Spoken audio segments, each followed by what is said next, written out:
Assalamualaikum warahmatullahi wabarakatuh. Hai semuanya, kenalin aku Askia Nursanti, biasa dipanggil Askia atau Kia.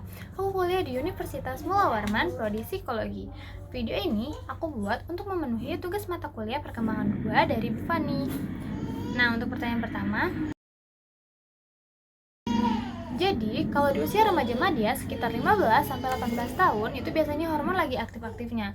Cowok mulai suaranya itu berat, tumbuh kumis, terus badannya itu lebih berotot.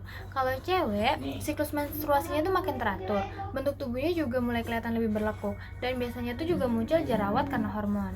Nah, di usia ini, tinggi badan tuh juga lagi cepat-cepatnya naik. Nah, pas masuk ke remaja akhir, 19-22 tahun, hormon itu udah lebih stabil, tapi tetap bisa dipengaruhi sama stres atau kurang tidur.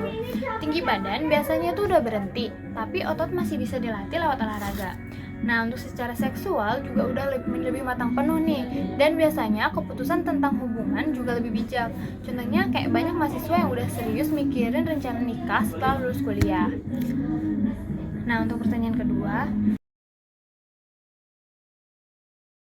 menurut Piaser, remaja udah masuk tahap operasional formal, artinya bisa mikir abstrak. Bedanya, remaja madya itu masih cenderung hitam putih. Misalnya mereka bilang semua koruptor itu harus dihukum mati, tapi cuma ngelihat dari satu sudut pandang aja. Sedangkan yang untuk remaja akhir itu lebih kritis dan fleksibel. Contohnya mahasiswa itu masih bisa membandingkan beberapa teori buat skripsinya. Nah, kalau menurut Elkin, remaja itu sering egosentris. Kalau untuk remaja madya itu kuat banget imaginary audience sama personal fable-nya. Misalnya mereka itu minder buat presentasi karena mereka tuh takut kalau semua orang itu bakal ngatain mereka kalau mereka salah. Nah, atau tuh mereka ngebut-ngebutan di jalan, terus kalau mereka tuh bakal mikir kayak nggak bakal kenapa-napa.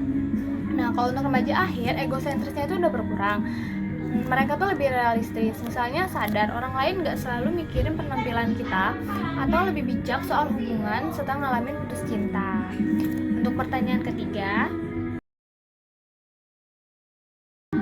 nah, kalau ngomongin masalah sosial emosional, remaja madya itu biasanya sering ketemu sama hal-hal kayak bingung mencari jati diri atau gampang kebawa tekanan teman sebaya atau peer pressure.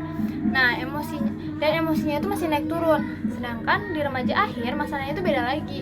Mereka tuh lebih stres ke mikirin kuliah, terus karier kedepannya kayak gimana, atau hubungan romantis yang mulai serius.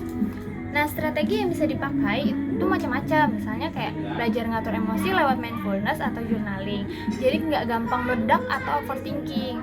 Nah, terus penting juga punya dukungan sosial dari keluarga, teman, atau sekolah.